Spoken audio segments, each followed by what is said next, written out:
yang belum percaya Yesus, dia bisa tenang di dalam dosa. Tapi setelah percaya Yesus, kita memang bisa jatuh, bisa berdosa. Tapi mungkin salah satu cara Tuhan menghajar anak-anaknya yang berdosa itu adalah dengan merampas sukacita dan kegirangan dari hatinya, menggantinya dengan kegelisahan dan ketidaktenangan. Yesaya 48 ayat 22. Tidak ada damai sejahtera bagi orang fasik. Tidak ada. Mazmur 32. Itu adalah Mazmur Daud mengungkapkan perasaannya ketika dosanya belum dibereskan di hadapan Allah. Ketika dia menyembunyikan itu, apa yang terjadi? Ayat 3 dan 4. Selama aku berdiam diri, maksudnya sebelum beres, tulang-tulangku menjadi lesu karena aku mengeluh sepanjang hari. Sebab siang malam tanganmu menekan aku dengan berat. Sumsumku menjadi kering seperti oleh teriknya musim panas. Dalam Indonesia sehari-hari dia bilang, selama aku tidak mengakui dosaku, aku merana karena aku mengadu sepanjang hari. Siang malam engkau menekan aku. Tuhan,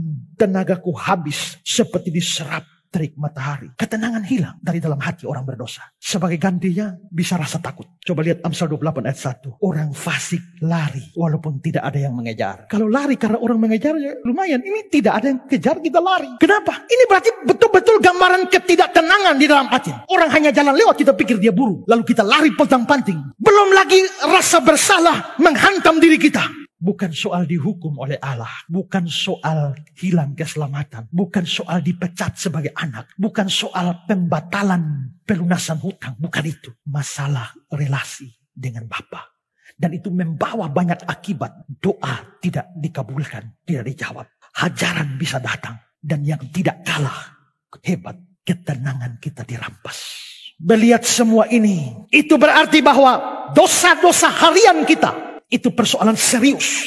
Lalu bagaimana solusinya? Bukankah kita sudah terima Yesus sebagai juru selamat, sebagai Tuhan? Ya, dan itu cukup dilakukan satu kali. Terima Yesus tidak boleh dobel-dobel. Satu kali saja. Tapi karena kita punya dosa harian, maka setiap hari harus datang. Ampunilah kami akan kesalahan kami. Setiap hari kita berdosa. Karena itu permohonan pengampunan pun harus dilakukan tiap hari. Barclay bilang, penampilan yang terhormat di mata manusia bisa berjalan bersama-sama hati yang penuh dosa yang nampak oleh mata Allah. Jadi permohonan yang ada dalam doa Bapa kami tersebut adalah permohonan yang perlu disebutkan di dalam doa setiap orang. Dan tidak kalah penting adalah pengakuan dosa di hadapan Allah. Kita perlu datang kepada Tuhan, membuka isi hati kita di hadapannya. Di depan mata Yesus, ku buka kehidupanku. Buka di hadapan Tuhan dan punya tekad untuk meninggalkan dosa-dosa itu. Amsal 28 ayat 13. Siapa menyembunyikan pelanggaran tidak akan beruntung. Tapi siapa mengakui dan meninggalkannya akan disayang. Indonesia sehari-hari, siapa menyembunyikan dosanya tidak akan beruntung. Siapa mengakui dan meninggalkan akan dikasihani Tuhan. Ketenangan akan terjadi ketika itu dibereskan. Walaupun kita percaya Yesus, kita masih banyak dosa. Dosa harian kita. Marilah datang pada Tuhan. Ampunilah kami akan kesalahan kami.